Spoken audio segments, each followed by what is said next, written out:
are talking about it, but when you start to hear the office staff and the people that are running it, kind of put legs to it where they're starting to articulate what's going to happen, it's like, man, this is so exciting. And being a part of that, not just our internal community ministry, but our external community ministry is beautiful, but it's kind of more than that. Look at this. The site on this quote's wrong.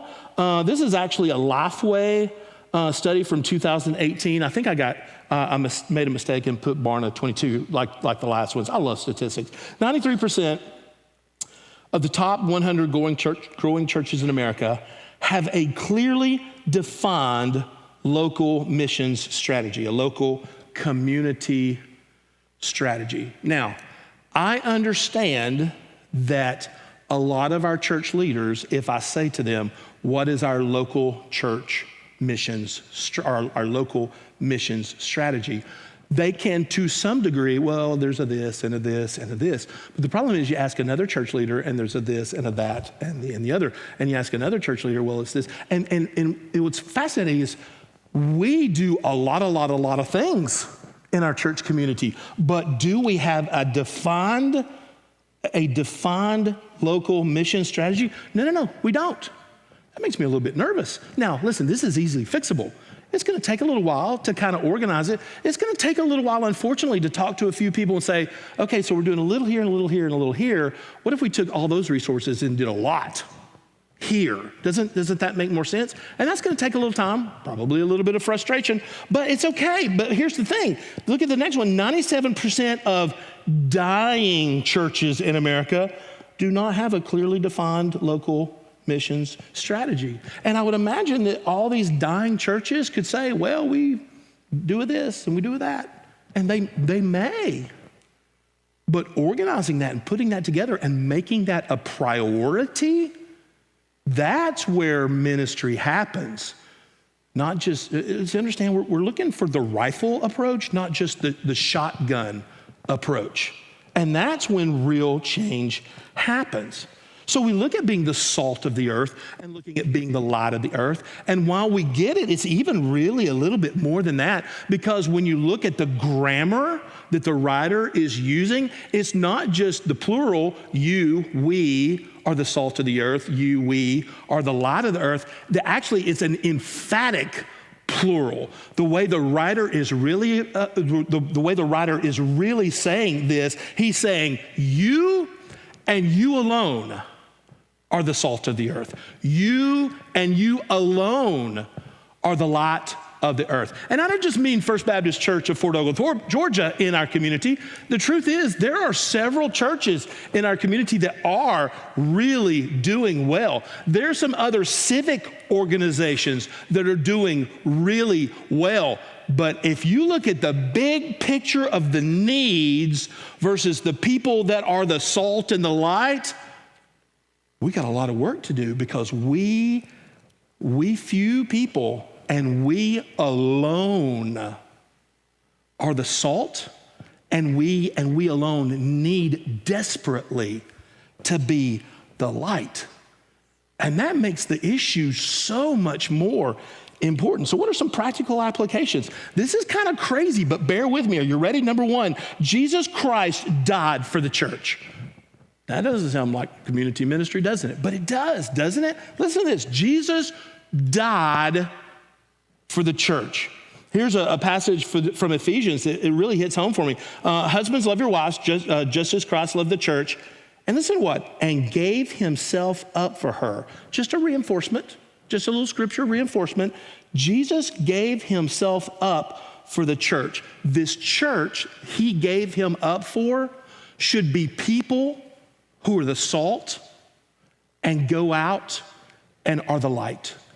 Jesus died for this. So when we look at this concept of internal community ministries, fellowship, small groups, activities in the church, and maybe we do or don't take them seriously, or we're like, hey, we're going to go do a such and such for the community, and we're like, yeah, we'll let other people do that. Do you understand? Jesus died on a cross because he believed so much that we needed to be doing these things. That's why it matters. Second thing, and I worded this wrong. Look at the second one. Worship is our spiritual sacrifice. I worded this wrong. I should have put corporate worship is our spiritual sacrifice. And I know that we've talked about this several times, but we're going to talk about it a lot more because it matters. Listen, worship isn't 3 songs before a sermon, right? That is a time of corporate worship. It is. That is a time of corporate worship. Our life should be worship. Everything we do, everywhere we go, there should be worship in all places at all times. It's not just 4 songs and a sermon, right? That's not what worship is. But in this case, we need to remember that corporate worship is our spiritual sacrifice. So when we look at Romans 12, therefore I urge you, brothers and sisters, in view of God's mercy, to offer your bodies as a living sacrifice, holy and pleasing to God. This is your true and proper worship. Offer our bodies as living sacrifices. This isn't about dating. It's about how we interact with people. Everything we do, our bodies should move towards being the salt, being the light in a literal way. That is our form of worship. The third thing, I love this one. Fellowship with believers is vital to our spiritual growth. Did you guys hear that? Fellowship with believers is vital to our spiritual growth. Now, if you remember a couple of minutes ago, I talked about that at length, right? I believe it so much, we're talking about it again. Does that make sense? It's like earlier when I was talking about it, now I'm back and I'm like, no, really, listen to this. It matters that we are doing things together. It matters. And seeing that is so exciting. Here's some more fun examples of stuff that's kind of made us laugh a little bit lately. So we did the Pray For Me campaign, kicked that off a few weeks ago. Listen, our church has lost its ever-loving minds, in a good way, over the Pray For Me campaign. It's nuts. Did you know we've had people call the office irritated because, I don't know, I think they're just supposed to hang out at the kid they're praying for's house or like go hang out with them at school. You know, the schools don't want that, right? Little Johnny needs to go to school, not have Edna doing his work for him at the table, right? That makes sense. But so for those of you that don't know, Pray For Me campaign is very simple. There's a book, you can buy it or we'll give it to you. And every day you commit to praying. Dude, it's 10 seconds. 15, 20 seconds, you commit to praying for a child. Reagan put all these packets together, partnered people together, and listening to story after story after story of people in our church, from students in our church. Man, I got a card in the mail. This person did this. They sat down with me on Wednesday night at the table. Listen, when you have an adult, a senior adult, gushing with happiness because she's made a new friend that's a 7-year-old, and that 7-year-old plopped down on Wednesday night at her table to tell her about her week at school, that's a game changer. That's community ministry gone right. We've seen more than that. Earlier, a few days ago, a week ago, I can't remember, someone invited someone I know to church, or was about to. This is the best thing in the world. So my parents are at Hamrick's in Fort Oglethorpe. They're standing in line at Hamrick's, big long line at Hamrick's. And they're like, I don't know who it was. I wish I knew who you were. Somebody's talking to my parents and they bring up a conversation. Somehow church starts coming up. They ask my parents, well, do you have a church home? My parents are like, yeah, we go to First Baptist Chickamauga. And they're like, well, we go to First Baptist Fort Oglethorpe. And they were like lining it up to ask my parents to visit our church. How cool is that? Of course, my mom's like, well, what do you think about your pastor? And nothing would have made her happier than that person go, well, he's kind of a punk, but how cool is that for my mom to call me up and say, you are not going to believe this. I could go on and on and on. I bumped into a deacon the other day, and there was something, I don't even know what it was, something in our church that wasn't this deacon's job. Well, it's their job. Apparently we have deacons who are assigned to Sunday school classes and small groups. How crazy cool is that? And the Sunday school class had a thing, and the deacon went to it. Now listen, I've served with a lot of really good deacons. I have. Real deacons that didn't think they were the boss, that were servant leaders. But hearing story after story after story of, yeah, you're not going to believe what my deacon did. You know, our deacons did such and such. My deacon came to see me. And listen, when you can just talk to a deacon, because in my world right now, there's so many things I want to do. We're just not there yet. We just, the routine's not there. We don't have the time. But listen to our deacons. I can be like, have you visited any shut-ins lately? And listen to them. Well, I saw this person last week, and I talked to this person the other day, and I called this person, and it's amazing. It's amazing how well they do that and how seriously they can take it. I could go on and on and on and on, but you guys are probably going to go to lunch at some point, right? Listen to this, Hebrews 10:24. And let us consider how we may spur one another toward love and good deeds, not giving up meeting together as some in the habit of doing, but encouraging one another, and all more as you see the day approaching. Number 4, our community is lost. Hey, can we skip that first video and just go to number 14? Save a little time. Can we just do number 14? I want to show you this cool video. It's the second video. Look at this. A friend of mine brought his drone over. I don't know how far above us right now this is, but this is the roughly half-mile circle around our church. I wish we'd done it where it panned up. We could see a mile or a 2-mile radius. Look at how many homes there are. Look how many businesses. Somebody going, there's our house. Maybe you are. I don't know how many businesses are there, cars are there, people are there. And that's just roughly a half-mile radius. You know how many people that is? Do you realize how many souls that is? We can't be a lot that hides ourselves under a bowl. We have to be the salt that God made us to be, and we have to put that salt into use to be the light, because number 5, community ministry is vital to the local church, vital to the local church. What we do here is so important.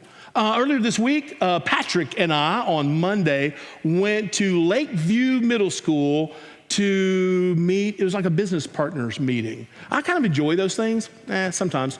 They put on a good spread. We came back to food. How do we do that? Friend of mine, but he goes to the early service, organized it. We went. You know what's amazing is that I go to a lot of these, and I've been to a lot of these in a lot of schools, and listen carefully. They all do a great job. In fact, some of the schools, they put on quite a show for the business partners, but it's different. I've been saying this for years, okay? Let's talk community. Let's get a little personal for a second, right? A lot of schools put on quite the show, but at Lakeview Middle it's different. And again, I've been saying this for years. I believe with all my heart that Lakeview Middle School is the most underappreciated, underrated school in maybe a 2-county area. I believe that with all my heart. Over the last few years, the administrators, the people who run that school are amazing. They kind of blow me away. And I saw that again Monday. But what frustrated me is how few business leaders were there. And the whole vibe of the event was different. Normally, you go to one of the middle schools and they're like, look at our robot team, look at our sports team, look at our shiny new something.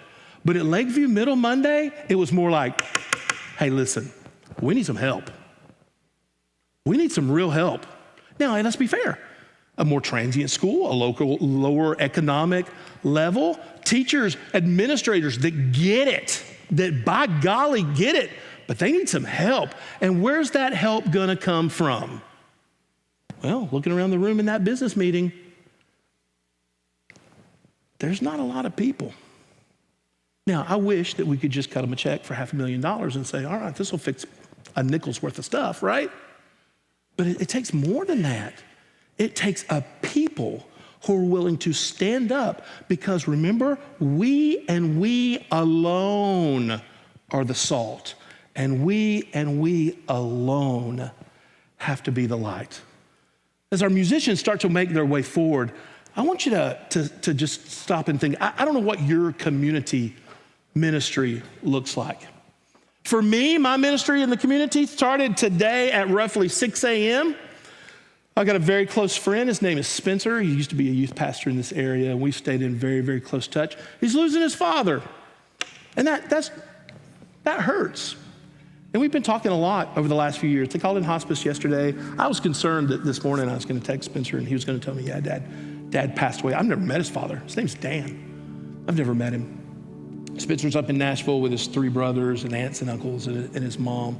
But right there, first thing this morning, that was the thing that was on my mind. Community ministry, partnering with the people that I go to when I'm dealing with whatever. From there, it was another text to a church member who's about to lose a family member. And we talked back and forth, just a little bit, just a little bit of an update. From the very beginning of the day, it goes on from there. I don't know what brought you to this place, but I bet community probably had a lot to do with it. So what would happen if we emboldened that? I'll tell you a funny thing that's only funny to about 3 or 4 people in the room. It's an inside joke, so the rest of you just go with it. I wrote the ending of this on Monday. It's actually community ministry that kick-started me ministering. Joni and I got married. We moved to Rome, Georgia. We lived in a house that was roughly the size of this stage. We had no money, a nice television, and love. I don't know what else we needed. And after a while, we bought a house and we were kind of looking for a church. And we went to this one church, West Rome Baptist Church. Woo, Lord, they were doing it right. We loved it, right? But we just moved into this new house. It was weird. There's another church who, interestingly enough, my aunt had recommended that I visit, Fellowship Baptist Church. And it was kind of cool because our new house, there was this Sunday school class that we visited. It was the people that lived across the street from us and beside us and around us and eventually behind us. And some of those people are in the room tonight. Total coincidence. Today, total coincidence. And from there, that's where I saw God really start speaking to me and say, hey, listen, whoa. You know what? You need to be more than this. You need to be doing more than this. And from there, it led to my first church, and here we are today. It was community ministry. Probably for you as well, how you got to where you are. But the real question is, where are you going?